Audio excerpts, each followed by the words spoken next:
Je suis Madame Krishna Kabanga, je suis membre de la Ligue des électeurs, superviseur de la ville de Kindu et de Bukavu.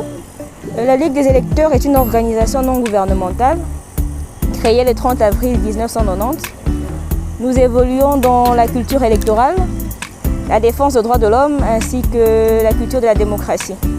Durant ces 3 jours, nous avons eu à mettre en place un noyau, notre unité de veille citoyenne qui sera sur terrain pour pouvoir vérifier la concrétisation de la décentralisation même ici au sein de la province. Comment ça se passe? Est-ce que cette affaire des ETD, est-ce qu'on se limite uniquement sur les papiers ou est-ce qu'elle est concrète? Comment les entités fonctionnent? Sont-elles autonomes comme la loi le dit? Est-ce qu'elles bénéficient de certains appuis de la part du gouvernement central comme il est prévu dans la loi? Notre équipe va effectivement essayer de recueillir plus d'éléments sur la décentralisation parce que le but mené par la Ligue des électeurs, c'est pouvoir réclamer les élections locales. Nous savons que durant les 3 derniers cycles, on n'a jamais organisé ces élections locales. Or, la décentralisation a déjà été mise en place. On continue avec les nominations. Nous devons veiller ou surveiller, voir comment ces autorités nommées font évoluer ces entités. En gros, voilà. Nos attentes, c'est pouvoir recueillir des informations, faire un plaidoyer, parce que le but général, c'est pouvoir réclamer les élections locales.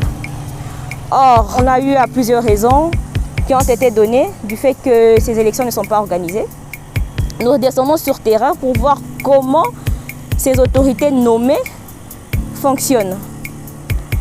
Et sur base des éléments recueillis, sur base des informations et des plaintes, nous allons pouvoir composer un cahier des charges et pouvoir mener des lobbying et des plaidoyers pour qu'à la fin réclamer que ces élections puissent vraiment avoir lieu.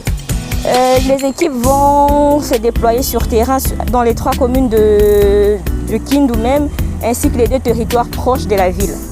Nous demanderons à la population ainsi qu'aux autorités de pouvoir bien accueillir nos équipes et de ne pas se sentir à la fois malmenés ou